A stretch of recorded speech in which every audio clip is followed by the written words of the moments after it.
I don't know. To me, Bad Bunny tonight looks like if Brock Lesnar went to Corona, Queens, hung out with some Latinos for a little while. I think that's how Brock Lesnar would have come out. Bad Bunny taking on Damian Priest. Street fight. Backlash. Not the match that anybody expected. We expected the tag match with Rey Mysterio. Some people have not caught on yet about the horrendous treatment of the LWO since it's formed. LWO remains perfect, everyone. Winless since they have formed. We caught on to that way before everyone else. So people were inserting Santos Escobar in that match as well. And listen, Rey Mysterio will get involved. Dominic Mysterio will get involved, as will probably Santos Escobar and others. It's a street fight. So that means you'll see a lot of assistance. You will not see many wrestling moves. And you know what? In hindsight, that's probably the best way they could go. Seriously. Ray's going to be in the corner of Bad Bunny. They'll probably make that official next Monday. Dominic will be in the corner of Damian Priest, and then all hell breaks loose. So what's up, everybody? Got not a whole lot to talk about, but everything we do have to talk about is pretty important, pretty interesting. If I would have told you last night on the sit-down that we were going to talk about CM Punk showing up at Raw tonight, almost, what was it? Was it the 25th anniversary of DX showing up at Monday Nitro? I know it's happening this week. If I would have told you that CM Punk would have showed up at Raw today, not to cause controversy, you probably wouldn't have believed me.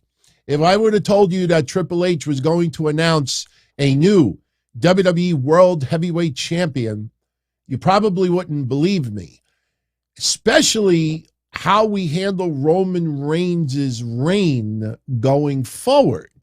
Now, I have brought this up before, and I know a lot of you know this deep down inside, and some of those podcasting haters out there that are busted and guilty as charged will never admit it. I think we figured out how WWE is going to handle the title situation going forward. It's just that a lot of people out there have to keep it vague to keep the conversation going.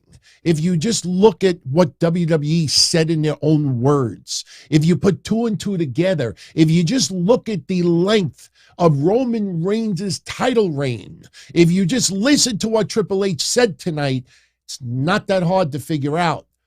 But people will be, is the WWE lineage in jeopardy? Is this in jeopardy? Are we going to have 3 championship belts? Is this the pity title? Oh, that's a cute one. Is this the pity championship? Yeah, make Seth Rollins feel even better when he wins it. I think people out there intentionally act dumb, act naive, act ignorant.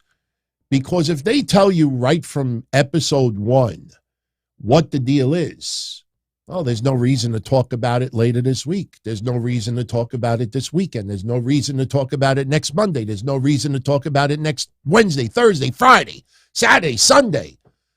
So, I probably could just jerk you all along a little bit longer and try not to make sense of this, but that's not me. That's not my job. Tonight, hopefully, we make sense of everything.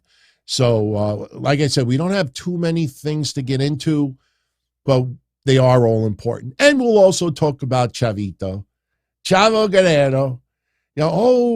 Everything going on with Vicky's daughter.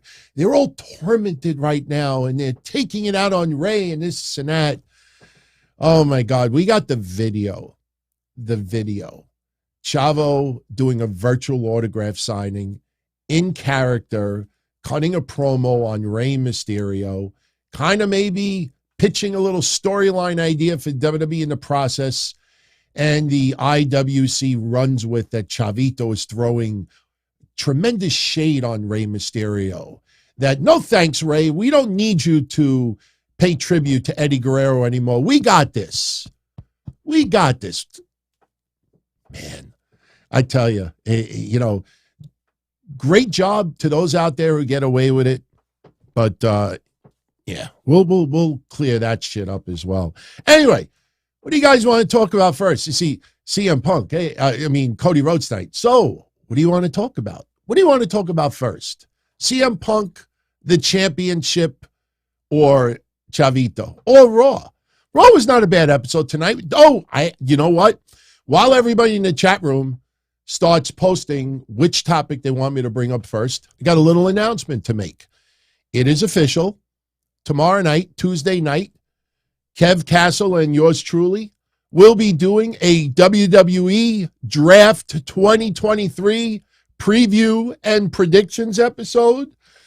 That Seth Rollins to SmackDown might need to change, especially after what went down on Raw. But we are going to get into the draft.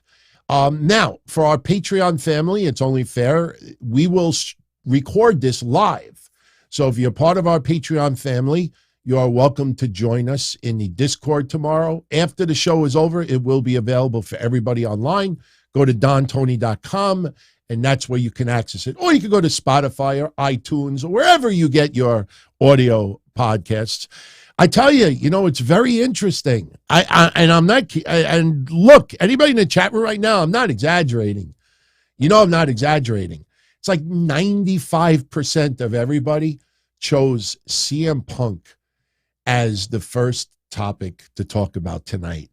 I tell you, that's hey, bravo to all of you. That's impressive, because I honestly thought everybody would want to try to make sense of the championship. And listen, we'll definitely, I truly believe when we're done with this episode tonight, I think the championship situation going forward will be pretty clear, and will it be looked at as the pity title? Oh, that'll definitely be brought up in storyline. Roman Reigns is licking his chops creatively right now and saying, oh, this is 2002 all over again, man. Eric Bischoff, remember when he brought back the big gold belt? Remember my infamous XPW story that I was on the New Jersey Turnpike in 2002, racing to go to Philadelphia, Pennsylvania, to bring XPW's first ever Northeast Philadelphia TV show. I had to hand deliver it to a TV station, and we're on the Jersey Turnpike, and the telephone goes off in the car. You're not going to fucking believe this. Eric Bischoff just gave Triple H the World Heavyweight title, because at that time it was the Triple H show. So, he just was handed a championship. Now, obviously, this championship is not being handed to someone this time around. It's going to be earned. And the first person that should win that championship sold me tonight. And I think you all know who I'm talking about. So we'll get into that in a little bit. See, I got to sneak in a little preview talking about the heavyweight title. All right, let's talk about CM Punk. No clickbait, no added drama, no controversy. Okay. CM Punk showed up at WWE Raw this afternoon. Couple of fans who were in the parking lot, basically trying to, meet wrestlers, take photos, autographs, maybe a selfie, spotted CM Punk in the parking lot. There is some fan footage out there. I got one for you, and basically what happened is that CM Punk was in the parking lot. Somehow he bumped into Tamina. And through Tamina, he asked Tamina to go in there and see if it's all right that he could come inside, and, was just around to say hello and just, talk to a few people. Nothing about business. I want to make that clear. Nothing controversial. Was it a publicity stunt? Well, I look at it like this. We would have found out about it. So CM Punk showing up at WWE. You remember when they did that storyline when he walked out? Remember with the Cena stuff, and he walked out and he showed up at an autograph convention. I think he showed up in an indie show. Maybe there was a little, alternative reasons doing this. But the fact is that CM Punk was near the arena and decided, fuck it. If they let me in, I want to just say hello to a few people. CM Punk is still, sort of a loose cannon, the voice of the voiceless. He tells you how he feels, whether you like it or not, whether it's politically correct or not, whether it's acceptable or not. He will tell you more times than not. But he is older and he is more mature, and people do change over the years. And CM Punk, and here's the video if you want to go check it out. There he is in the parking lot, and he's with Tamina, and the fans are chanting out for CM Punk, trying to get his attention, and CM Punk is just no-selling him. Doesn't want to turn around and get acknowledged and everything, but, that's pretty much the deal. He went inside, saw The Miz, did not seek out The Miz. And a lot of this I give credit to Fightful. I give credit because they spoke to a few WWE superstars who were backstage tonight. And, Wednesday we will clear up some Mercedes Moné fake news that a lot of websites put out there last week. And if you saw Saturday show, we were talking about, no, it was actually yesterday. We were talking about Mercedes losing the IWGP Women's Championship. The only place that did not report that Mercedes inked the new contract extension was Fightful. And once again, they pretty much nailed it. When CM Punk went backstage, he bumped into The Miz. And they did shake hands, and they exchanged some pleasantries. And, look, let's be honest. How much air do you clear in 30 seconds? People online, oh, he was there for a bit. Every time I saw somebody write the phrase "a bit," I wanted to just slap in the fucking head, because all you're doing is cutting and pasting everybody else's shit. CM Punk was there a bit. CM Punk was there a bit. He cleared the air with The Miz. No, they exchanged some pleasantries. That's as far as it went. CM Punk did see Triple H for a few minutes. Vince McMahon requested that CM Punk leave the building. Not because Vince McMahon was being a dick. Not because they were trying to embarrass CM Punk.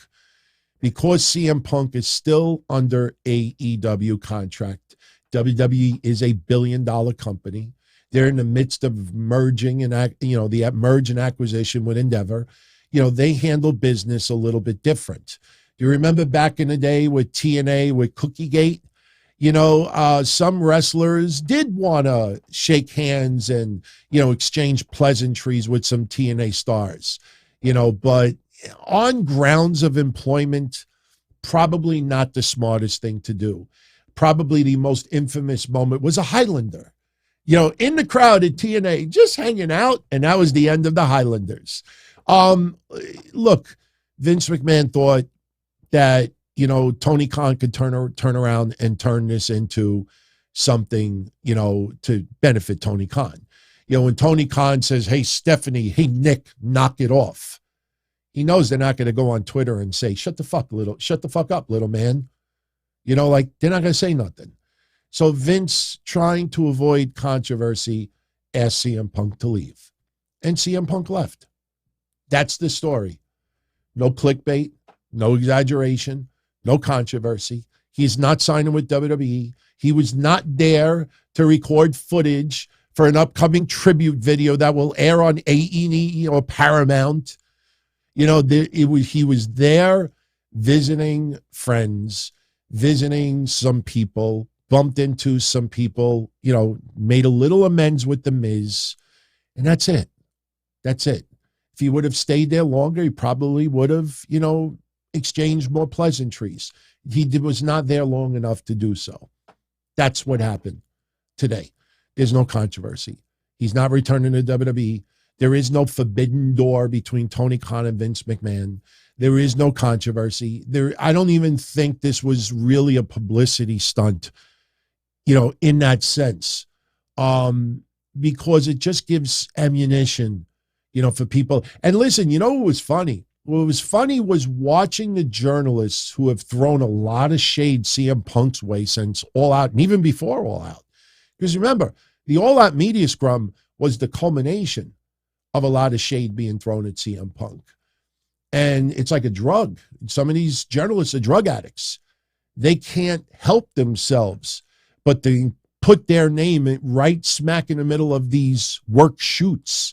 As you'll just remember that phrase, because as we get closer to All In, you're going to see people, oh, it was a shoot turned into a work. It was a work, shoot, work. They just want to be part of this fucking storyline. There was nothing, maybe it was a little controversial tonight. Maybe he shouldn't have showed up, but he did. And that's what happened. Plain and simple, nothing else. So, all right. Super Chat just came in, and it has to do with CM Punk. So, absolutely, I will bring it up immediately. Shout out to Rizzo. Hey, Rizzo. What was those pranksters back in the day? What were they called? I can't remember. Wasn't one of them called Rizzo? Rizzo with a $10 spot. DT, come on. This week of all weeks, he decides to show up at a WWE event. I don't believe he was coming back, but I believe this was a message to Tony Khan and AEW. WWE was in Chicago. WWE was right smack of where he was. It's not like they were in Providence, Rhode Island, or Brooklyn, New York, or Laredo, Texas, and CM Punk just decides to show up. They were in his home turf, and CM Punk happened to be in the neighborhood. Understand, CM Punk does hang out with some WWE wrestlers. CM Punk hangs out with some AEW wrestlers that are not on the best graces with the elite. CM Punk has friends in wrestling that do work for other organizations. I don't think it was extremely wise to show up, but I don't think it was as controversial as you think. I really don't. Because honestly, at the end of the day, I don't think this really pisses off the elite. I don't think it shows them up in any way. If anything, it might irk Tony Khan. And let me be honest with you, and I think you all know this already. Tony Khan is probably the biggest cheerleader for CM Punk to be in AEW right now. I know there's a lot of journalists that want CM Punk in that company, whether it's best for business or they just like the guy. Tony Khan is a big cheerleader for CM Punk, and trust me, Tony Khan needs the elite more than he needs CM Punk. And I know some of you on the surface will think, no, DT, that's the opposite. That's wrong. No. CM Punk is not going to work behind the scenes and do the duties that Kenny Omega and the Young Bucks and Nakazawa and Cutler and QT Marshall and other people do. These guys get double checks. They do a boatload of work behind the scenes. So, to try to, please everybody, it's not as hard as you think, but Tony Khan gets no sympathy from me because of the way he has handled other things in the past and the way he has kept silent and using the investigation. Oh, it's under investigation. That's why we can't talk about it. Bullshit. We called that shit out from day one. It was bullshit. This is not a publicly traded company. There was no Inspector Gadget reviewing security footage and analyzing bite marks and stuff like that. They know what happened. If you look at the annals of wrestling history and wrestlers who have had backstage skirmishes, whether in a locker room or in a hotel, with the exception of maybe like Bruiser Brody and others who got killed over it, there have been fights. There have been people punching each other out. Sometimes it's got even worse to stabbing and either death. But, a little locker room fight, come on. People are making it seem like some people were permanently scarred for life over it. Probably the one person that got injured the most has 4 legs. Come on. People made it such into a big fucking deal. Could you imagine the people that have gotten into brawls and still, for the betterment of companies and professionalism, they work things out, not turn this into drama queens for a year. This has been 1 year of bullshit drama. So, but thank you, Rizzo. I appreciate what you're saying, and you're not alone. A lot of people feel the same way as you. So that is what happened with CM Punk today. If I get any more information, if there's any other I's that need to be dotted and T's that need to be crossed, I will definitely give you an update. Maybe Wednesday, because Wednesday we cover AEW and NXT, and CM Punk is an AEW contracted wrestler. So, yeah, we'll probably talk about it Wednesday. All right. Let's talk about the WWE World Heavyweight Championship. Now listen, here I tell you exactly how I feel. Not everything about what happened tonight with that announcement I like. Not everything, makes total sense. And I'll give you example number one. When Triple H puts over Roman Reigns and says, he's that damn good. He's approaching 1,000 days. But then says that Roman put himself in a position where he doesn't have to defend the title as much. Triple H is there tonight for a solution. Now, I say this in storyline, than anything else. That sounds like Vince McMahon shit.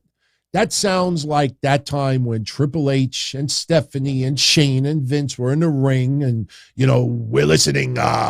You've all spoke up. We're listening. See, Triple H is the almighty. He is the opposite of Vince McMahon. People are starting to figure out, why are we giving Triple H a pass? He's been part of the WWE machine since the 90s. Why? Because he had a heart attack? I'm a huge fan of Triple H. I'm a huge supporter of Triple H.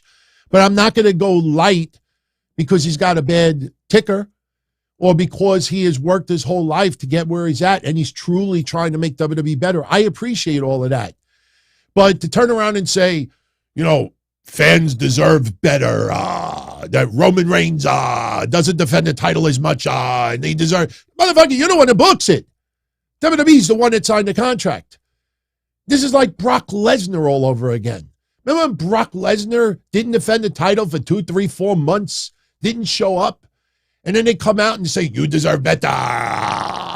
You're the one that fucking created it. You created the fire. Now look, everybody, we're going to put out the fire. So now he announces that to combat Roman Reigns not defending the championship as much, no, Roman will have to defend it at SmackDown. No, Roman will have to defend it at Backlash. No, Roman will have to defend it at Night of Champions. No, the more I think about this, this feels like a Tony Khan move. Let's create the All-American Championship, the All-Atlantic Championship, the IWGP, the Ring of Honor, the blah, blah, blah, blah, blah, the CM Punk title, the Gold Belt, the 24/7 reincarnated. Let's create another title. Yeah, that resolves the Roman matter. Come on. I mean, look, overall, I like this. I like it. I know it doesn't sound it yet. When we finish and come to the final conclusion with this, I think we'll all be good with this because at least WWE is acknowledging that they do need to do something. Understand that Roman Reigns, has battled illness in the past, and I'm not trying to be light on Roman Reigns, but Roman Reigns, there's a reason why Roman Reigns does not wrestle every single week. It's not laziness. It's age, it's health, it's prolonging his career, it's family, it's a balance, it's a heavy workload, not just physically, but emotionally. And Roman Reigns in this day and age, in this generation, is not in that position where he could defend 2 championships on 2 brands. That's why this is being done. They don't, listen, again, when we're done with this, I think we'll all be fine with this. And I'm fine with this overall. They don't want Roman Reigns to lose one of the 2 championships right now. They don't want Roman Reigns defending each championship on each brand. I have told you almost every week for months that Fox wants their own champion. USA Network wants their own champion. Not because, I hate to say it like this, not because they're actual champions, but when you know that a champion for a particular show, particular brand is going to be on every week, you might get more viewers. You get more supporters. It feels split. No matter how many times people have convinced you that the roster split is dead and we're only going to have one champion and reunify everything. If Fox had Raw and SmackDown, if the USA Network had Raw and SmackDown, yeah, I kind of agree with you. But just because WWE's on two different shows doesn't mean they're like, oh, that's okay. You could have him for 3 months.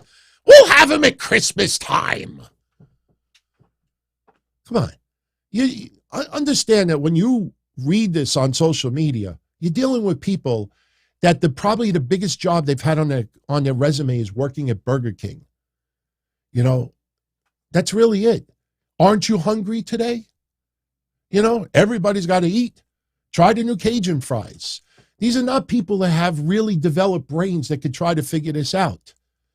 So this is why they have to do something without hurting Roman Reigns. Roman Reigns is this new generation's John Cena. Years and years and years ago, I said Roman Reigns is going to get the John Cena push, the John Cena treatment. They are not going to water down Roman Reigns' reign. Either he has it or he doesn't. And they had to come to a compromise. And the compromise tonight was this. Roman Reigns, wherever he gets drafted, SmackDown or Raw, Roman Reigns will be the WWE Undisputed Universal Champion for that brand. SmackDown starts the draft. This isn't 13 years ago where Kelly is the #1 draft pick. Yeah, that is true. Look it up. Probably Roman Reigns will be drafted #1. Roman Reigns will remain on SmackDown.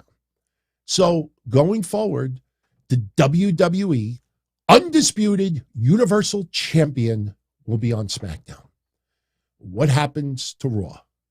Well, Triple H revealed tonight that, hey, we told you the night of WrestleMania recap that Kevin and I recorded, Kevin and I actually ended up being both right. That he said Roman will reach 1,000 days. And I said, Saudi Arabia, it was king and queen of the ring. Tell me more. We need champion. New champion to be crowned. Night of Champions. Well, at that time it was king and queen of the ring. So that's what happened. Saudi Arabia. Ooh, look. Saudi Arabia, lots of green. We're going to have a new champion crowned at Night of Champions. A new WWE World Heavyweight Champion. Couple of observations tonight that I know I noticed right away. That it was very cute. 4 podcasters in particular, very, very cute. And they tweeted something, and I saw an observation. And, there's not too many people that I see that I see online, with their activity, because I mute a lot of people. But it was cute because after I put that observation and people were like, hey, wow, good looking. Suddenly all the four different shows deleted their tweets and all wrote the same fucking thing that I wrote. And I'm like, oh, that's cute. That's so cute. Couple of things that I noticed tonight. Number one is we'll get back to I have some more pictures of the championship. So we'll get a good look at it in a moment. Something that I noticed immediately tonight. Cody Rhodes took on Finn Balor. And early in the night, Cody Rhodes comes out there, cuts a promo, shows his scar, reminds everyone that Allstate Arena, the last time he was in there was for Hell in a Cell. And he's got the scar from it. But that scar represents him beating one of the best in our game, Seth Rollins. Nice little rub tonight, little respect. Brock, pick your spot. Where do you want to put the scar? And then Finn Balor comes out. Very random. Honestly, they could have simply been like, hey, mate, you got a scar from Hell in a Cell?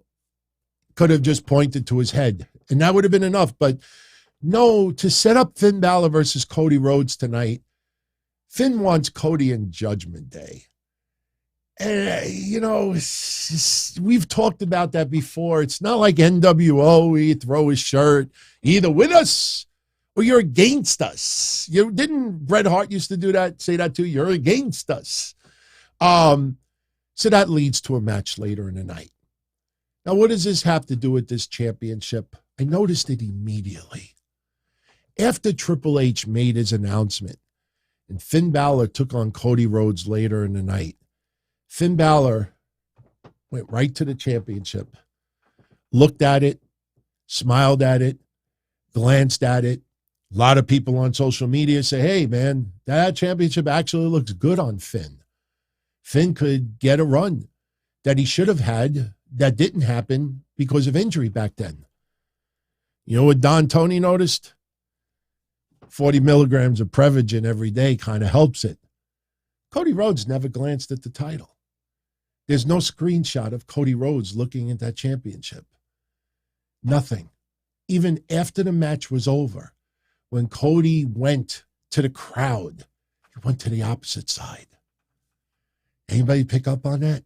I didn't see anybody online. Well, by now, I'm sure a lot of people have. Cody Rhodes didn't acknowledge that championship at all. Cody Rhodes, in my opinion, is not winning that championship. Because when you look at the whole story, the chase, Dusty, did you see the little Dusty-ism tonight? When Cody says, that night at Hell in the Cell against Seth Rollins, I didn't do a thing. All of you carried me on your shoulders and helped me through it, if you will. Cody Rhodes cutting the Dusty promo tonight and telling Chicago, thank you. Cody Rhodes ain't winning that championship because everybody that is still bitter at Cody for leaving AEW, for people that are really still digging Roman Reigns, they will forever say, nah, Cody, that's not, Dusty didn't want just the championship, created. You got to beat Roman Reigns for a title. You can't just win a tournament for it. That's not the same. Dusty Rhodes didn't feud with Ric Flair for a couple of years and then win the championship on a tournament final. Nah. Ain't happening. So, Cody Rhodes is not going to be your WWE World Heavyweight Champion. In my opinion, there's only one person that should be the first champion. And yes, it's Seth Rollins. Wacky outfits and all. Seth Rollins tonight with the line of the night. He said the title is more than politics and part-timers. Yes, that is a work shoot promo if you want to use that phrase, which I should not be using. But Seth Rollins tonight, out of respect of how hard this guy works, out of appreciation, fans are not going to call Seth Rollins a pity champion. Roman Reigns may do it down the line, and who knows, WrestleMania 40, we might see a whole bunch of gold up for grabs, and no, I don't want to see that because we don't want to go back to the unified route again. But the point is Seth Rollins tonight, in about 90 seconds, sold us why this is not a pity title. Raw deserves its own champion. After watching Raw tonight, I don't believe Seth Rollins is being drafted to SmackDown. I think Seth Rollins will remain on Raw. Seth Rollins is kind of the poster child for Raw right now.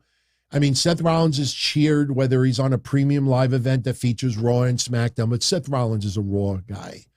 And Seth Rollins having a championship and portraying to the crowd that this title is for all of us, you almost feel like maybe Seth is doing a little Dusty as well, and why not? Why not? Dusty was very important in Seth Rollins' early career as well. And I think that might even be a little bit of a tribute to Dusty Rhodes. But Seth Rollins, I truly believe, I think, and listen, I said this on social media to be a wise ass.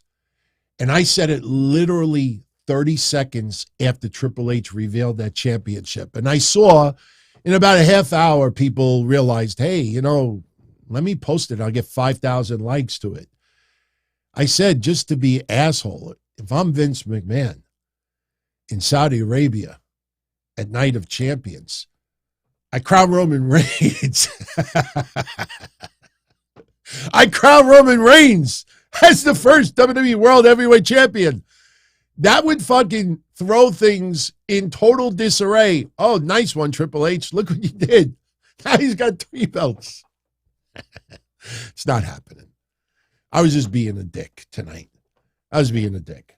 Yeah, if Vince truly wanted to troll the wrestling world, you have Night of Champions come down to Seth Rollins and Roman Reigns. And if you want a little added effect, you could throw Gunther in there as well. I'd be fine with that too. Shit, you could even put Finn Balor, but you could have it come down to Roman Reigns and Seth Rollins. And believe me, there would be enough fans out there to be like, oh, fuck. They're going to give it to Roman Reigns, aren't they? Roman Reigns is going to show that he is beyond the tribal chief. He is far from the tribal clown, but they ain't going that route. They pissed off a lot of fans with the WrestleMania outcome.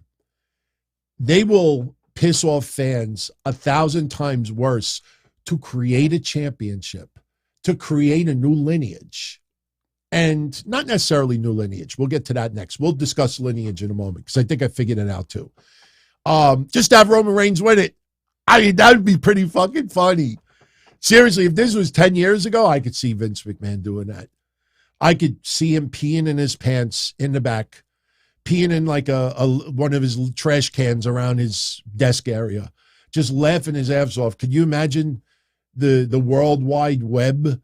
If we have Roman win this championship too, let him win the women's championship on top of it. Let Roman hold them all. They ain't doing that. Have no fear, they're not doing that. They may do it and have Roman go down to the final, just be a dick. But I think I think it's pretty safe to say Seth Rollins has got this one in the bag. I truly believe that. Now, let's talk about lineage. What's going to happen with the lineage? And this is a legitimate concern out there. And hopefully I think I figured it out. Right now we have the WWE Undisputed Universal Champion. That represents 2 titles.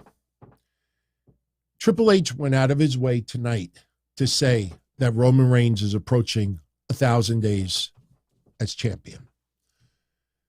Now, on WWE's website right now, and if you look, even when I post on social media, people aren't in droves like, oh, shit, okay, thanks for clearing it up. No, people just want to ignore it. Like, shh, don't say nothing. We got to keep this conversation going for a month.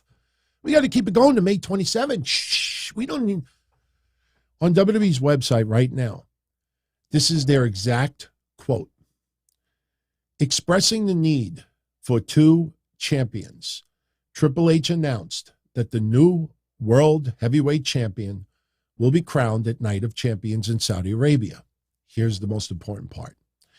Roman Reigns will remain the undisputed WWE Universal Champion and bring that title to his respective brand following the draft. Title, singular, not plural, singular. Undisputed Universal Champion. Universal, I stress that word. Why do I stress that word? Because right now, Roman Reigns' Universal Championship reign is at 967 days. His current reign as WWE Champion is at 385 days. Now, when you look at lineage, if the Universal Championship lineage would come to an end, that means Roman Reigns' Universal Championship reign would end at exactly 1,000 days. Why would you force his streak to reset and revert back to a new lineage as of May 27th, or he continues the WWE Championship lineage, which is only at 385 days as of right now. The fact that they are still calling it the universal's in the term, tells me Roman Reigns going forward will have the Universal Championship as his lineage. Because at the end of the day, he will be approaching 1,000 days. That number is a lot more impressive than hitting 400 plus days by the time Night of Champions comes around. Second thing is this.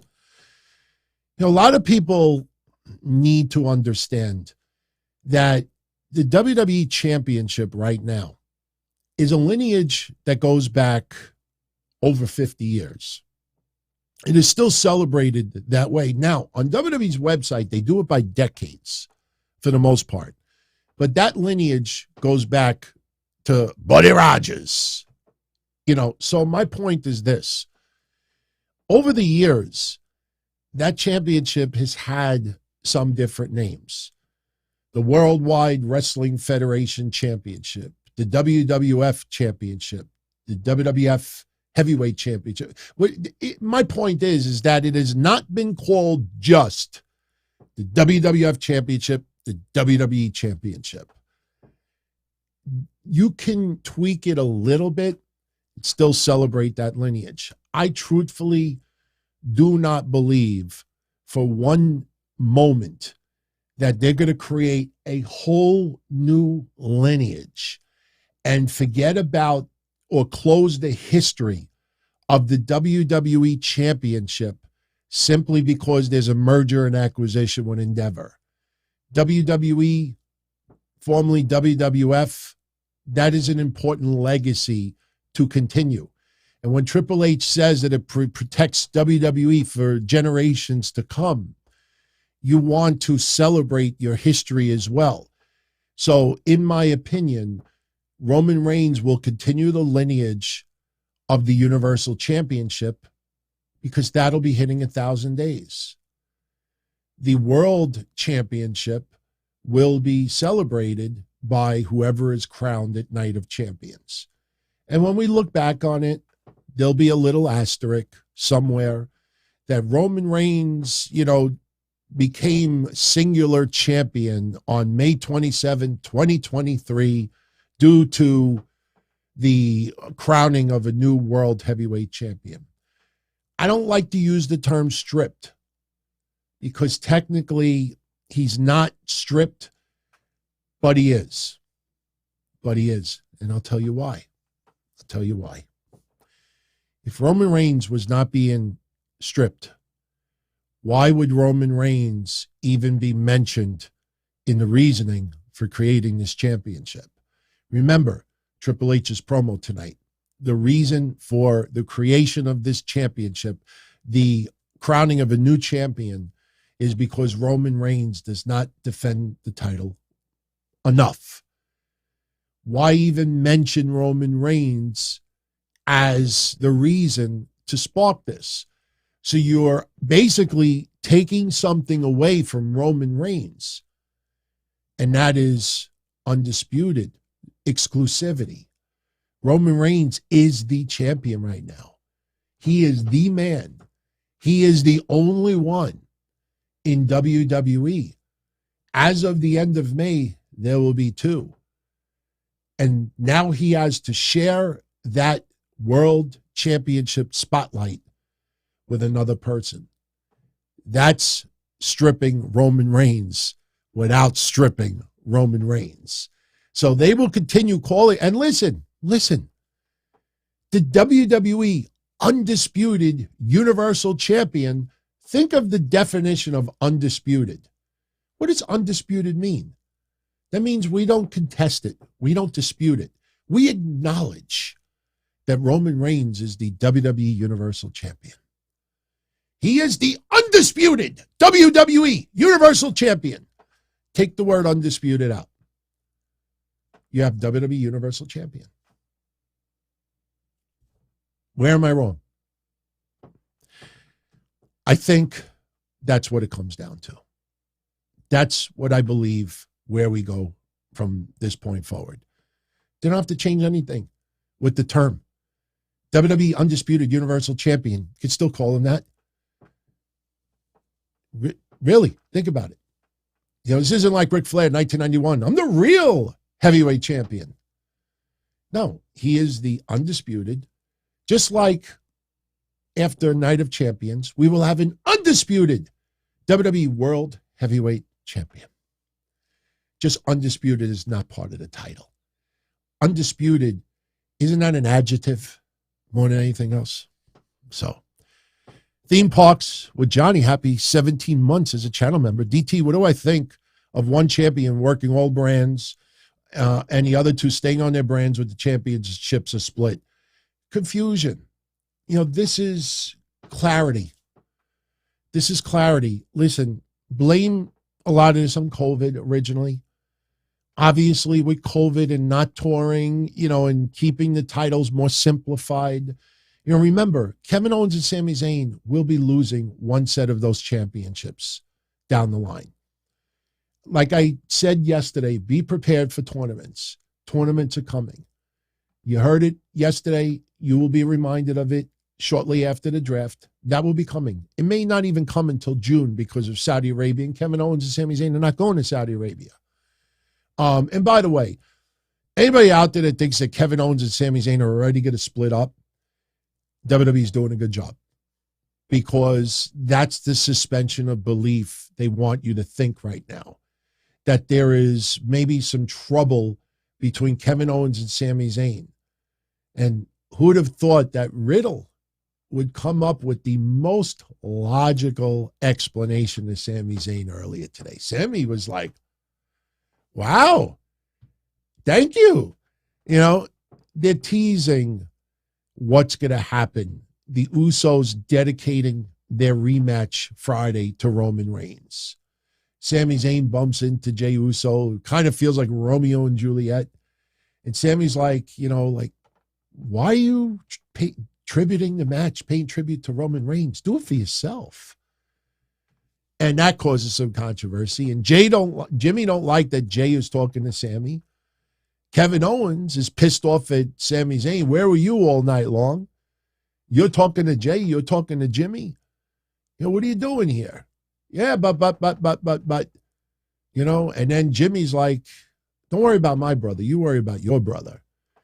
So the idea, what will happen? Jimmy getting mad at Jey tonight. What are you talking about? Because Jay's like, what if we lose Friday? How do we address the tribal chief? What are you talking about? What do you even mean? Well, I talked to Sami earlier. So this storyline is to tease possible dissension within the Usos, anger at each other, anger amongst Kevin Owens and Sami Zayn, and then leave it to Riddle to say to Sami Zayn, I know exactly how you feel. Now, you almost feel like it's a comedy segment where Riddle's going to be like, yeah, bro, and this, and bro, and bro.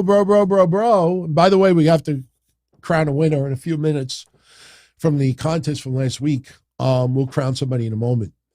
But when Sami Zayn, like, what do you mean you can relate? And Riddle's like, when I was teaming up with Randy Orton, all I heard every single week was Randy's going to RKO me. And it never happened. Because we're bros. And you got to just ignore the noise. You know, this is your bro. Kevin Owens is your bro. At the end of the day, you got to trust your bro. And Sami's like, whoa. You know, like, that makes a lot of sense. So, you know, setting up the match Friday, I mean, Matt Riddle has to get involved. He's been losing way too much to Solo Sikoa. It was kind of funny when I was reviewing the ratings. Going back a week, I completely forgot that last Friday, Riddle took on Solo Sikoa as well.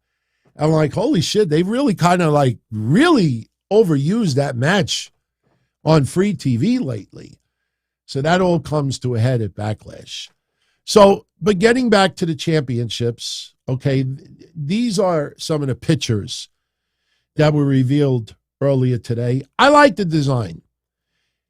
You know, it moves away from the WWE colored championships, the blue, the red, the women's championship. You're like your typical, oh, let's change the color and we'll be good.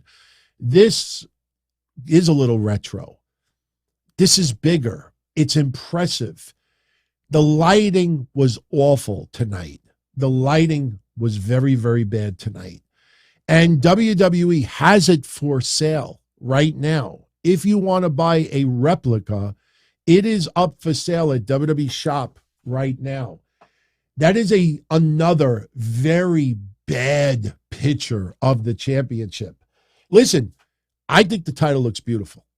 And a lot of you out there also think it looks beautiful. Believe me when I tell you, when they use better lighting and show some high definition photos of this belt, hopefully tonight or tomorrow, this belt is going to look a hell of a lot different than it was perceived tonight on TV. So it is a beautiful championship, and you can buy it now on WWE.com for $4.99. So I like it.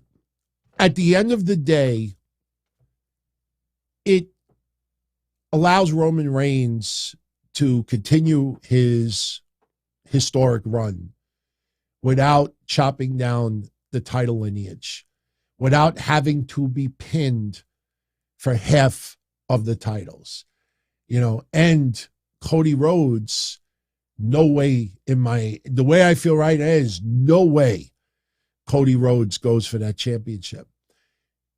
I will say this, there's going to come to a point where Cody Rhodes is going to have to address this championship.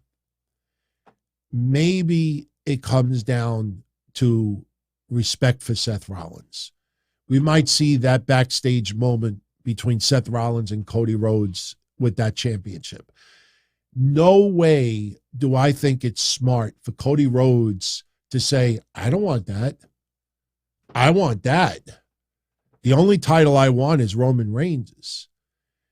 You don't want to belittle this championship, especially because some people are already finding it coy to call it the pity championship, and it's not the pity championship.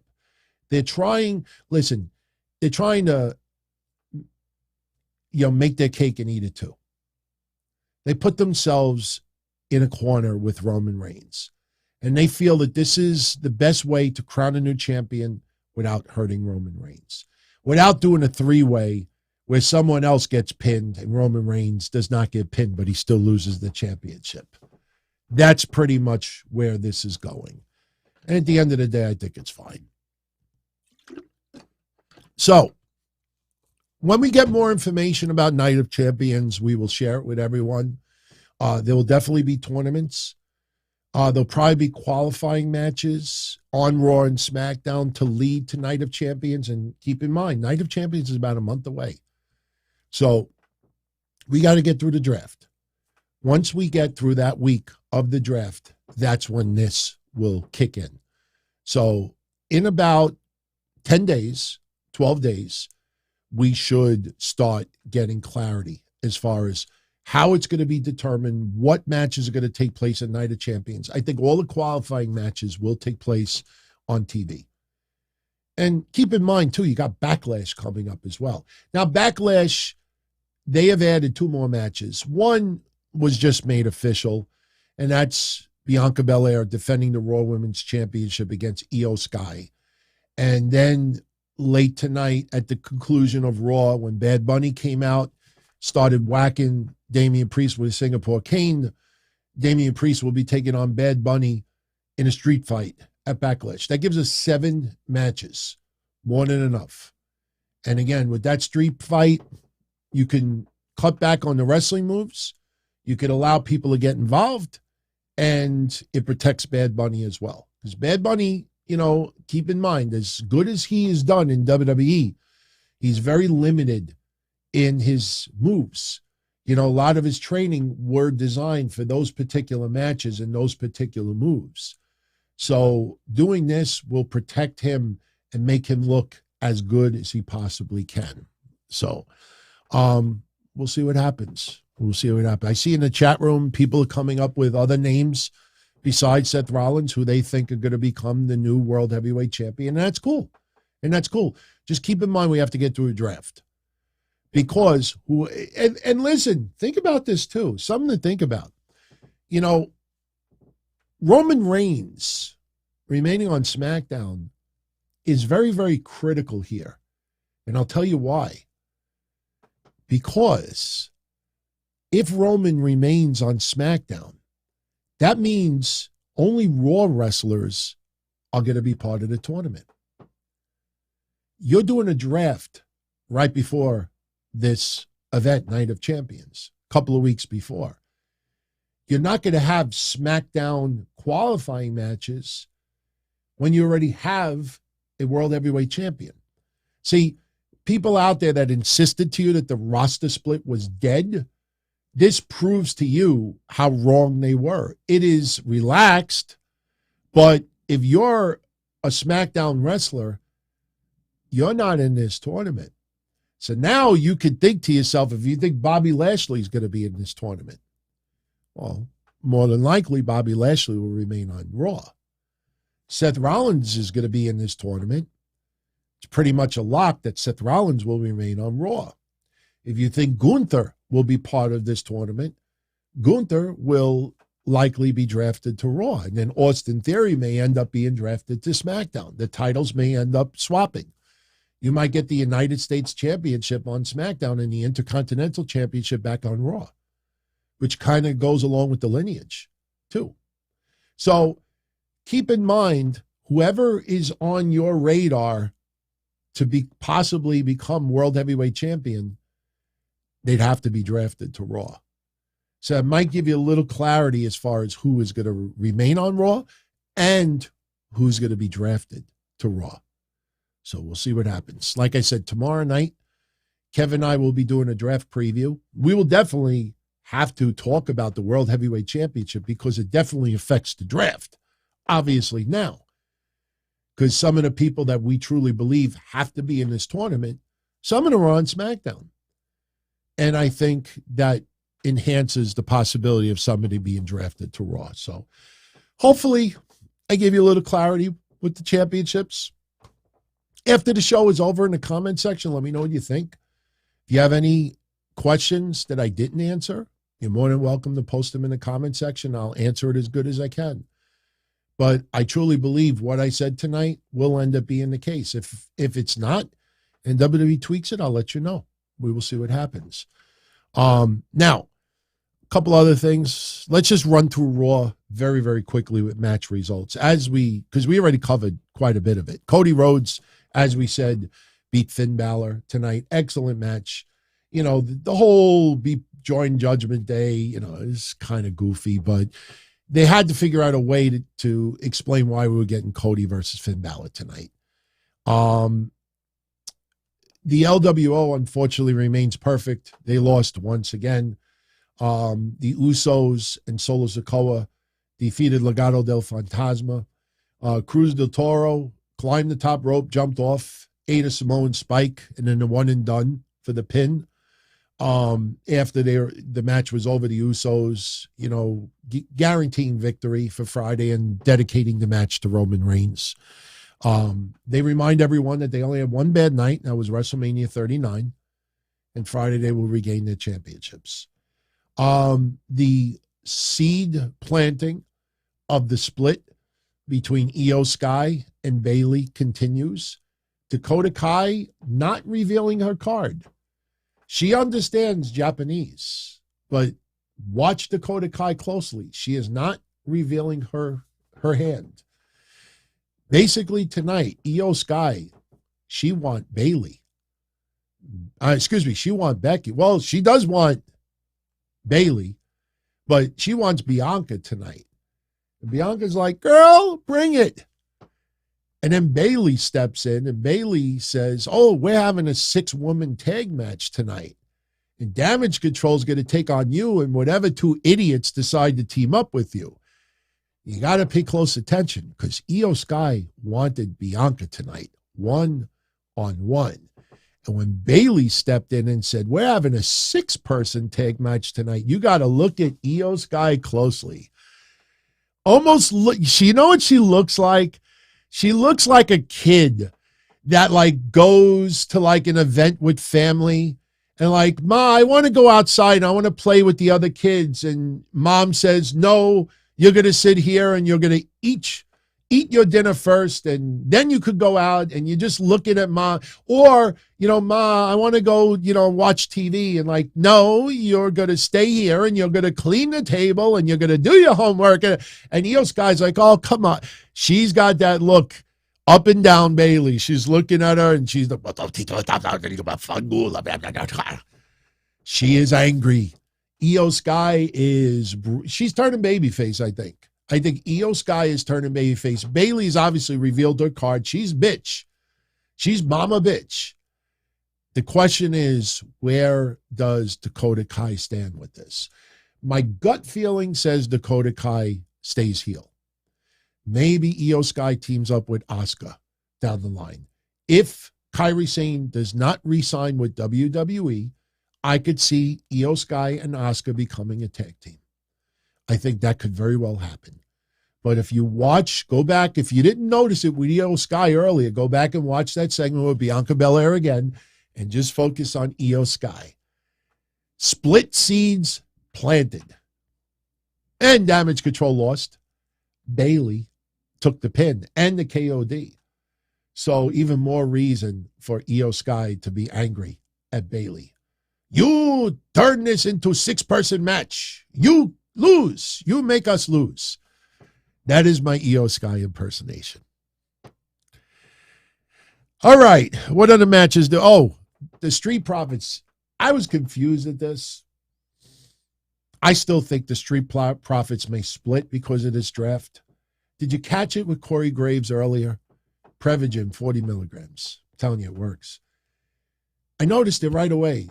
Street Profits are having a match tonight against Cedric Alexander and Shelton Benjamin. And they defeated Shelton and Cedric. Frog Splash onto Cedric for the pin. Before the match, and right before they go to commercial, Corey Graves sneaks in a line that caught my attention immediately. And he's like, I don't remember the last time the Street Profits teamed up. WrestleMania 39. The night after WrestleMania, which was only 3 weeks ago. The fuck was Corey Graves talking about? I mean, was that like a forced, try to plant the seed, like these two guys haven't teamed up with each other? Hasn't been that long. So if you go back and you'll hear Corey Graves say that and you'll be like, what is he talking about? So they defeated Shelton and Cedric. We had a backstage segment with Rick Boogs and Elias and Alpha Academy talking about the draft. And then Maxine Dupree once again, and I love it. Maxine is like, no. And Alpha Academy split, and Otis joins me. Oh, yeah. Under his breath. It's funny. You got to look at Chad Gable's reaction whenever Maxine talks about Otis with her, and Otis is like, oh, yeah. It's almost like an reaction, like a bodily reaction. Like he's not even consciously saying it. It's pretty funny. But then Ali shows up. And this kind of gave you a way that maybe Vince didn't get involved in the card tonight as much as he usually does, because they were in Chicago, and that's Ali's stomping grounds. And Ali won tonight. Most Vince cards you lose in your hometown. Ali beat Chad Gable tonight. Good match. No complaints from the match at all. And we had Damian Priest losing to Rey Mysterio, but by DQ. That was the match typed up tonight for the main event. Bad Bunny obviously was going to be there tonight. It was kind of funny because they played that Bad Bunny wasn't in the arena yet, but he showed up literally 10 minutes before he went off the air.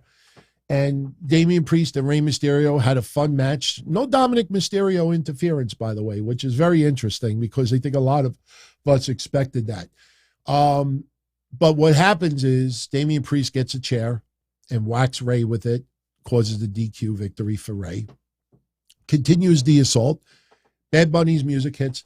And the interesting thing is that a lot of people perceive Bad Bunny to be short. And believe me, he's not as short as you think he is. He's like 5'11" or 6 foot. He's not like a 5'7". He's actually taller than you think. I think because of his size, he's not like jacked, but he's got enough, definition to himself. But he comes out, Singapore Cane, starts whacking Damian Priest with it. Damian Priest selling it great. And then Bad Bunny gets on the mic at the very end. I'm no longer Backlash host. Instead, I go to Backlash to kick your ass. It's going to be Damian Priest versus Bad Bunny street fight. And Damian Priest, kind of excited, but a little bit like, what the fuck did I do here? Created a monster. And that's how they went off the air. So remember, we have a week before, another Raw before Backlash. So we'll see how this incorporates Dominic Mysterio and Rey Mysterio into this match. Legado, I don't know what the fuck's going to happen with them. It's a shame. It's a shame. It's smoke and mirrors. I don't care how good Legado Fantasma looks on TV. Wins and losses do matter, especially when you realize that the LWO was formed and they have not won a single match, not even against jobbers, but nobody pays attention to that, but believe me, you got to read between the lines. When you see that that much futility, by now you should be a little concerned because you would think there'd be a little bit of momentum, a little bit of building. And honestly, I think the only reason why the LWO formed was so Rey Mysterio had a faction to be with him, because now we have the Judgment Day as a faction and we have, other groups creating factions. And for some reason, WWE thinks that there's not enough room to have the Hurt Business as a faction. So, we had a nice conversation about the LWO on Saturday's show, if you want to go check that out. We had a fun confrontation early with Austin Theory, Bobby Lashley, and Bronson Reed. Bronson Reed's getting some nice heat, but, crowd, I don't know. I don't feel that vibe yet that Bronson Reed is connected with the crowd. But Austin Theory comes out there, cuts a promo, talks about Backlash, talks about how he could lose the championship without even being pinned and blah, blah, blah, blah, blah. And Bobby Lashley comes out. And this was great because Bobby Lashley is going back and forth with Austin Theory. And Bobby Lashley's like, do you want to know who requested this match at Backlash? It was me. I requested that match. And Austin Theory's like, since you're so good at requesting matches, what happened to your match at WrestleMania? And, that's like that GIF file you ever see online with those guys hanging out in the hood, and one of them is like this, and it just repeats itself over and over again. That's what that would have looked like. If they were in the hood and Austin Theory said that to Bobby Lashley, that's what we would have had. So they start brawling. Bobby Lashley, like, I should crack your teeth in over that remark. And they start brawling. Here comes Bronson Reed. Bronson Reed not only lays out Lashley, he also lays out Austin Theory, squashes him off the top rope, splashes him. And very impressive. But I still can't pull the fan jet if they've bought in with Bronson Reed. So, we'll see what happens. But, that was a good segment tonight. I enjoyed that segment. I thought it was quite fun. So later this week, we have AEW Dynamite. We also have NXT Spring Break-In tomorrow. I was amazed how many commercials they aired tonight, not only for Spring Break-In, but for Tiffany Stratton. And man, she killed it in an interview with Busted Open today. We'll talk about it on Wednesday when we do our AEW NXT coverage, but she killed it today. That is somebody I've said for a while, keep her on your radar. She's saying all the right things as well. She is fucking killing it.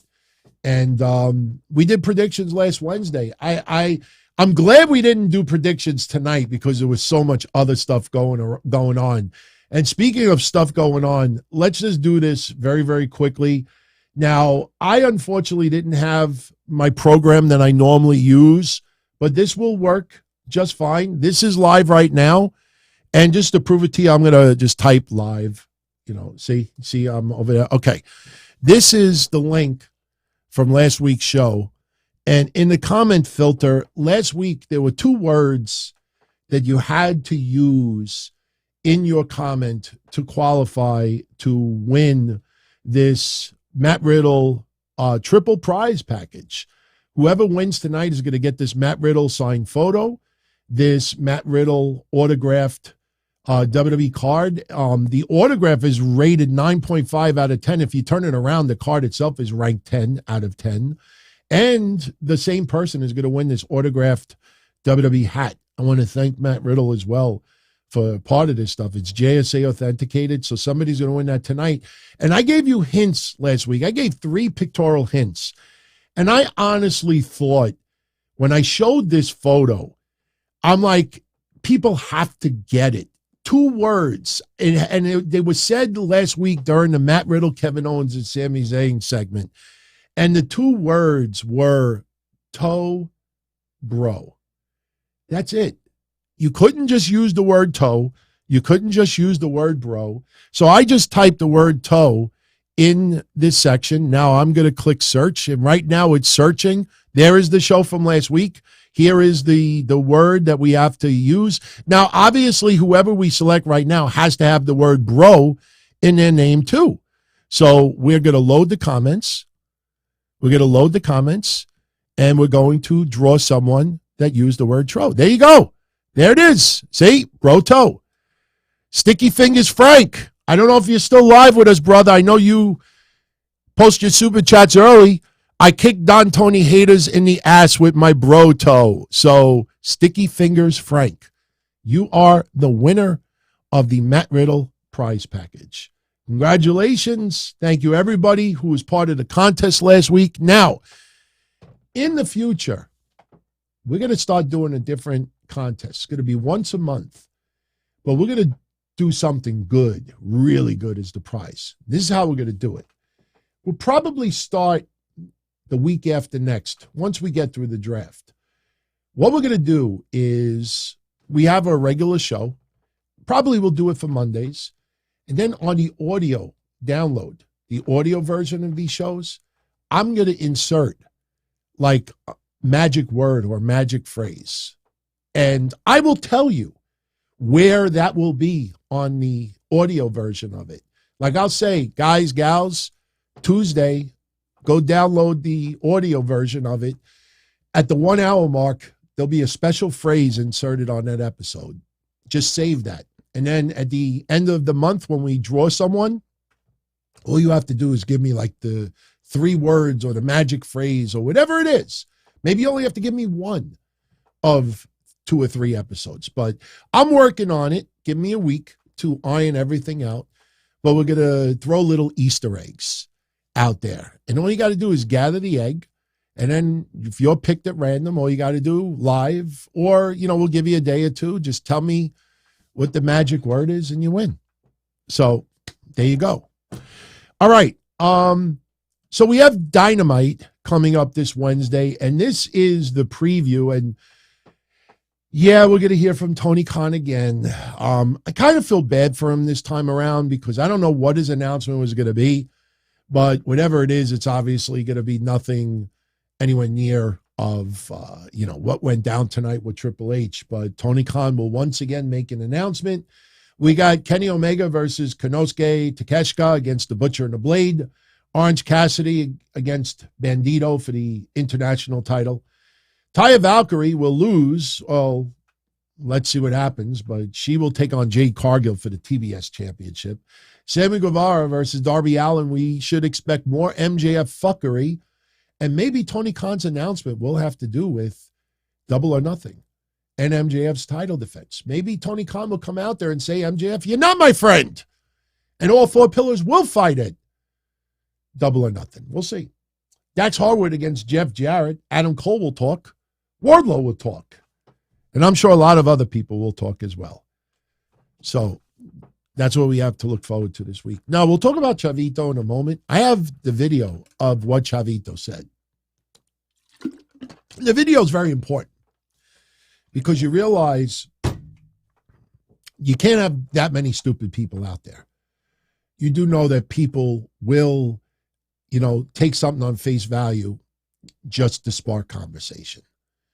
In my honest opinion, Chavo Guerrero Jr., in no fucking way, shape, or form, is going to seriously tell Rey Mysterio publicly to the world that the Guerrero family doesn't need your prostitution of praising Eddie Guerrero. Stop bringing up Eddie. We're good. We don't need. What bizarro land do you think that's going to fucking happen? But you'd be surprised tonight and today. And it stood online for 8 hours. I came home from work and I look at my wall and I see, wow, that's fucked up what Chavo said. Wow, Chavo's a bitter bitch. Chavo, what the fuck? Chavo, well, the whole Guerrero family's fucked up right now with the daughter and everybody's all wide awake. And I looked at the video and I'm like, am I the only idiot that realized he was cutting a promo? Maybe pitching a storyline idea to WWE that, hey, I should be in the corner of Dominic Mysterio? I can't be that smart. You be the judge. I'll show you the video in a moment. Let's get into ratings very quickly. By the way, Ric Flair, woo! We'll hold off on you until Saturday. I did check out that interview with Joe Rogan. I'll say this, just to preview it. Hulkamania is dead. Hulk Hogan, unfortunately, because I grew up a Hulkamaniac, unfortunately, Hulk Hogan made his bed, decided to lie in it instead of trying to fix his bed, instead of fixing his house. He thought that he could just cover up the stains, and he's paying the price. And Hulk Hogan, who should be revered a hell of a lot more in wrestling, is not. When do we put Ric Flair in that same sentence? I hate to say it, but Ric Flair saying that Vince McMahon is God and he beloves Vince McMahon and he doesn't care about the allegations. It doesn't. I know. You got others, Cena, Austin, Undertaker, many others that support Vince McMahon as well. But when you think of Ric Flair and some of his antics on the plane, in locker rooms, in limousines, it's like, all right, he's a dirty person as well. But to turn around and kind of like celebrate, in 2023, Vince and pretty much says, I don't care about those accusations. When do people start saying, you know what? I don't believe in canceling anybody unless they truly, truly fuck up. But if you're going to be that hard on other people, when do you put Ric Flair in that equation? It's a controversial conversation. We'll have it on Saturday. Anyway, we got to get into ratings still. And there was one other thing that I needed. The history show. My God, I got to show you this. I promise you want to download This Week in Wrestling History. Yeah, Hulkamania has something to do with it, but there's some vintage Brian Pillman and Owen Hart, which is pretty cool. Bobby Heenan with Mr. Perfect. That should always put a smile on your face. Do you know this is the anniversary of Randy Orton's main roster debut this week? Jericho versus Ricky Steamboat. Very, very famous match. Terry Funk, Jerry Lawler, empty arena. And it includes Terry Funk's uncensored promo with a hell of a lot of F-bombs prior to their empty arena match. And we continue on. And yeah, Vince McMahon, ECW champion. ECW champion. My friends, this week in history, he became the ECW champion 16 years ago. Goldberg versus The Rock, DX invading CNN, and WCW Nitro, David Arquette winning the title, the corporate ministry being formed, Steve Austin retiring but becoming GM. There was so much shit that went down this week in history. It is loaded. It is so loaded that here's, if you want to pause this and check it out later, this is part of the preview. All right. This is part of the preview. We continue. This is part of the preview. That's part of the preview. And we got this as part of the preview. There's so much that was covered on this episode. Like, I couldn't fit it in on one page. By the way, on Wednesday, unfortunately, we got to talk about the dyad once again. The grizzled young veterans. 3 weeks ago, we talked about them requesting their release. Posting the cryptic tweet the night of WrestleMania, right after Stand and Deliver. Remember that? And then the following week, we talked about them requesting their release and showing some love, appreciation. Back in the day, I couldn't stand them. Then, they won me over. And then last week, we were like, oh, they're still with NXT. All right, so maybe things did work out. Tonight, both members revealed on social media they requested their release the night of Stand and Deliver. WWE said no. Their contracts end the middle of October. WWE will not let them out of their contracts early. They are done. As of right now, they are done with WWE and NXT. We'll get into it on Wednesday. We'll show you the tweets. We'll get into a few things. But let's talk about Chavito. Again, straight up, no clickbait, no forced self-induced drama, no controversy. No, let's shit on Chavo simply because we don't like Chavo. Here's the deal, point blank. All right, Chavo Guerrero. He did a virtual autograph signing. Chavo has been playing the character of a heel. When he was in AEW for a cup of coffee, he was with Andrade. Chavo pretty much playing a heel. On the indie circuit, some places, revered babyface, he likes playing the heel. Chavo thinks that he could actually help further this storyline, the feud between Dominic and Rey Mysterio. Chavo is asked a lot about Rey Mysterio. He's asked a lot about Eddie Guerrero, and he's asked a lot about Dominic Mysterio. Now, I could sit here and play you 5 minutes of Chavo talking. I decided to show you about 45 seconds. And the reason being is because if you seek out the whole transcript and you seek out the video of everything that he said, he talked about how Angie, Ray's wife, has some Guerrero in her. And Dominic is more Guerrero than Ray will ever be. As you go through the night, you realize that Chavo is cutting promos on the Dominic Ray storyline. But yet, somebody took the transcript, took one paragraph out of it, posted it everywhere. And because of the laziness, because people just want hits, likes, one-liners, self-induced drama, reasons to just throw shit out there instead of trying to find the answers, they just ran with it. And they reported it as news. Chavo throws shade on Rey Mysterio. Chavo says that Rey Mysterio is prostituting Eddie's name. And when I came home and saw all this, and a lot of people are bringing up the controversy with Vicky Guerrero and her daughter, the whole situation with the alleged sexual abuse. And like, wow, the whole family's fucked up right now. Let's give Chavo. I'm like, wait a minute. How does one have to do with the other?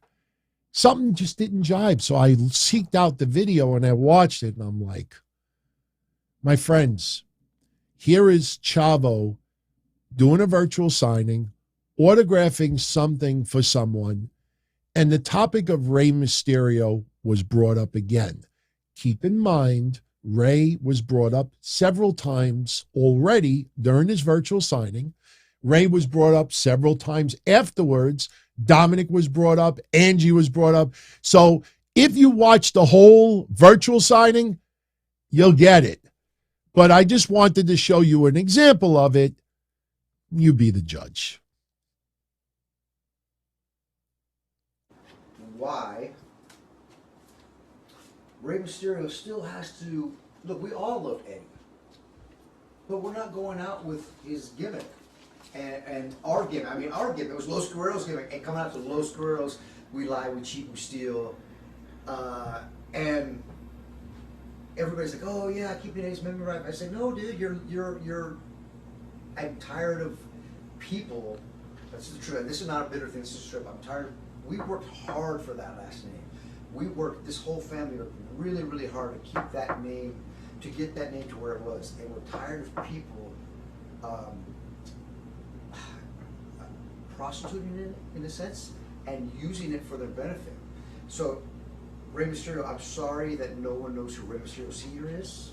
Rey Mysterio Jr., no one knows who he is. And I'm sorry that you have to latch on to the Guerrero family. And we're just kind of tired of it. So, thank you for keeping Eddie's name alive. Thank you for keeping the Guerrero name alive, but we don't need you. We're good. You know what I'm saying? With the way Chavo looks right now, WrestleMania next year, Chavo Ray, who wouldn't want to see that one more time? I don't think Ray could hold a candle to me right now, to be honest. If you watch the whole thing, he's having fun with this. Pitching, look at the comments of the fans as this goes along. Chavo was in character. That's all it was. People turned this into something online that should be a wake-up call for seriously, towards some people out there. Yeah, you got to start looking at them and like, they know the truth. My friends, there were a lot of you out there that also picked up on this immediately, that Chavo was just playing a character, pitching storylines, going on. We're not that smart. I'm not trying to put you all down. I'm putting myself in the same boat as all of you out there. We're not that smart. People know the truth. They know what the deal is with everything that is being discussed, but they play the naive, ignorant, taking on face value so they could have a conversation, vent, talk about things. Because if you clear it up in 2 sentences, what else is there to talk about? The CM Punk stuff. Yeah, it's controversial that he's still with AEW and shows up at a WWE event.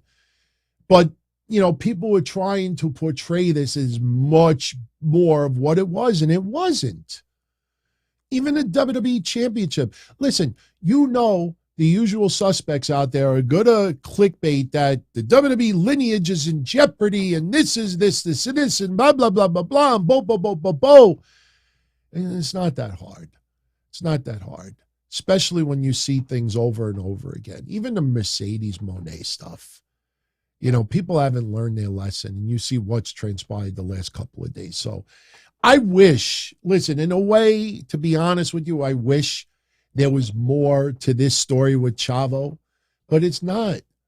Chavo thinks that he legitimately could help the storyline with Dominic and Ray. And you know what? He might be right. Chavo could still do it. Chavo is not an old man. Chavo is still in shape. Chavo does have some beautiful history with Eddie in the WWE. Los Guerreros. Do I need to say more?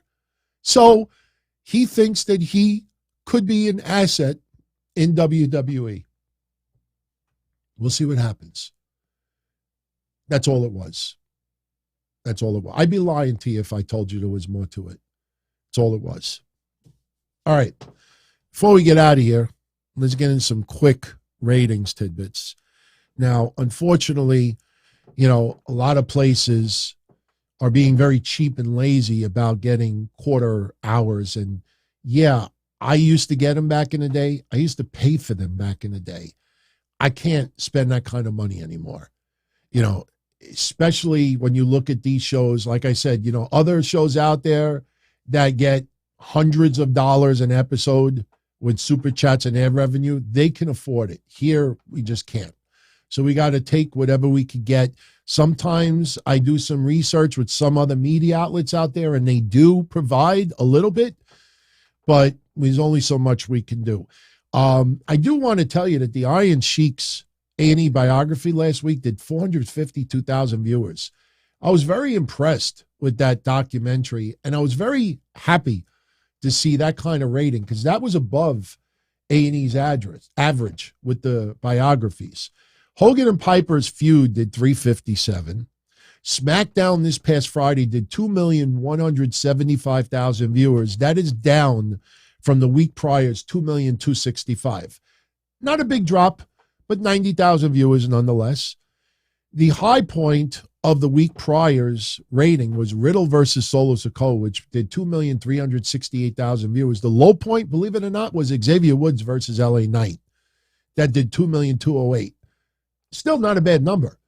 The low point of the week before was still higher than SmackDown's overall average Friday. So don't think LA Knight doesn't equal ratings.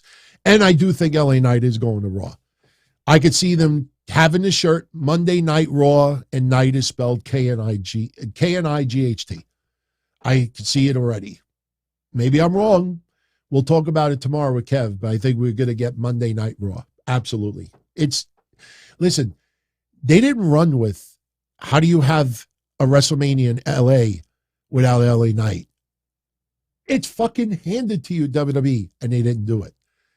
Now you got it handed to you, Monday Night Raw, and you spell it K-N-I-G-H-T. Rampage, we don't have the rating yet for Saturday. We'll have it tomorrow, so we'll cover it on Wednesday. Remember last week they did 639, and since Tony Khan and everyone else wanted to brag that they did the highest rating in a year, yeah, let's play into it. The highest quarter from that Rampage was the Best Friends versus the Aussie Open, did 1,466,000 viewers. The low quarter was Jack Perry versus Sean Spears, which only did 458,000 viewers. Oh, by the end of the night, Jungle Boy and Sean Spears lost 1 million viewers. Now you know what people are going to say. Oh, no, DT, they didn't lose 1 million viewers. That was the NBA. Impact surprised the shit out of me. Impact did 133,000 viewers, up from the week prior's 115. I don't know if above 100,000 lasts for that many more weeks. But you know what? Props to Impact Wrestling. Last couple of weeks, they've been breaking 100,000. Let's see if they can maintain it. New Japan last week did 51,000 viewers. That is down from the week prior's 57,000. Dynamite from last Wednesday did 830,000 viewers. That is down from the week prior's 866. The high point from this past Wednesday's Dynamite was the Wardlow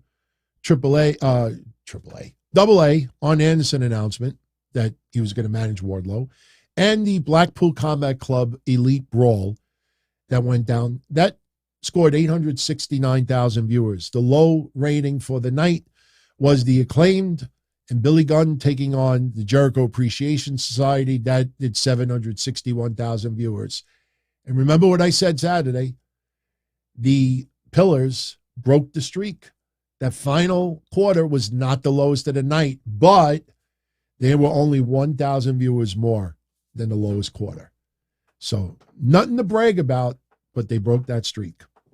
No episode of All Access last week, so there's no rating there, obviously. NXT last week did 565,000 viewers, down from the week, up from the week prior is 528. Tomorrow is spring break, and anything under 650 is a major disappointment, in my opinion. MLW this past Tuesday did 48,000 viewers. That is down from the week prior is 53,000. No other updates with MLW as of yet.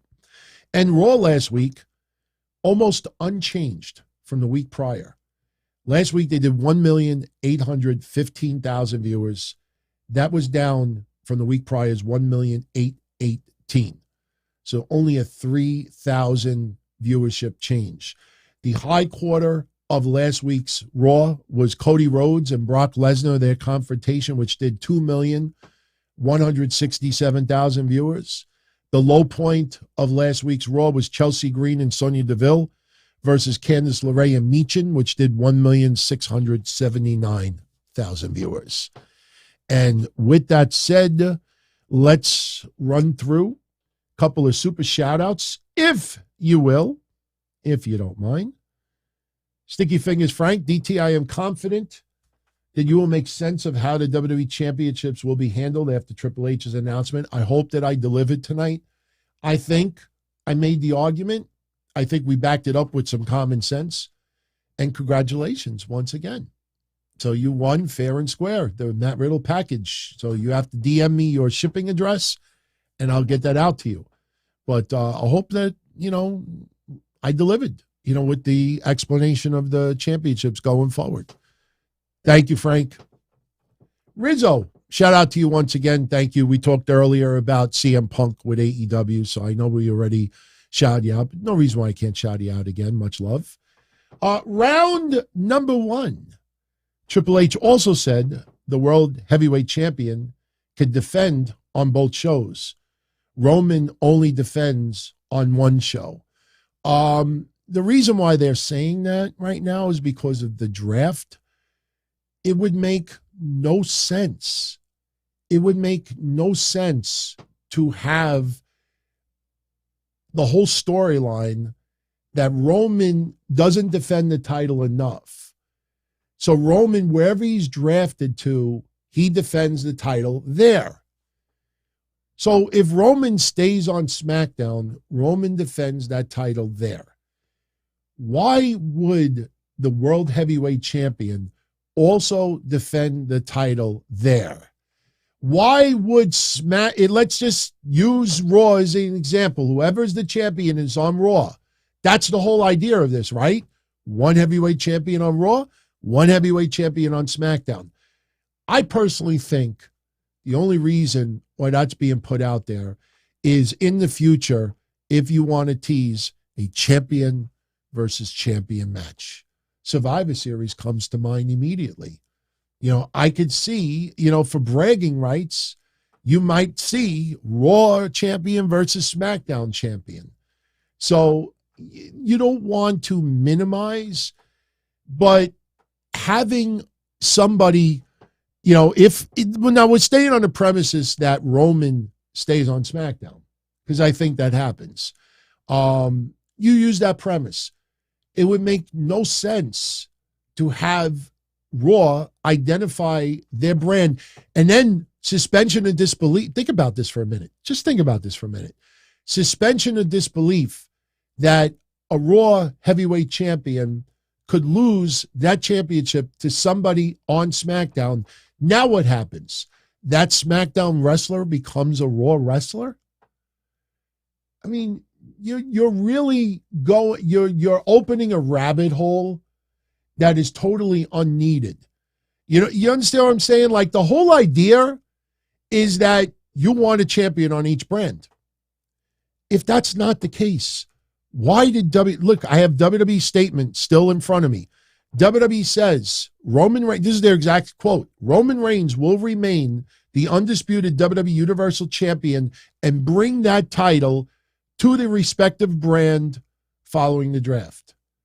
Roman is bringing his championship to that brand. So if Roman stays on SmackDown, Roman's title stays on SmackDown. Why would you put that out there that the Raw champion, heavyweight champion who's on Raw could possibly lose it to someone else on SmackDown? And honestly, I don't really remember saying that, that champion could defend it on both brands. I know why you're saying that, because there's a lot of questions. As much as we like Triple H, let's all admit, this was not a picture-perfect explanation tonight. And a lot of it was kind of stupid. Again, WWE is the reason why Roman Reigns is not defending the championships. If we would have saw some segments where Paul Heyman works, plays his games and shit like that, I could see it. Maybe they should have done a storyline where WWE management was frustrated that Roman was not. But you see, They don't want Roman to look weak or look lazy or look that he doesn't want to defend. You know, every week, Paul Heyman, the reigning, defending WWE Undisputed Universal Champion. You know, like everything about Roman is supposed to be history. You know, best of this current generation. And you're not going to throw too much shade Roman's way. So no, I'm not buying that. It really, you would go down a rabbit hole that is totally unneeded. It's totally unneeded. The last for tonight, Nero Faye.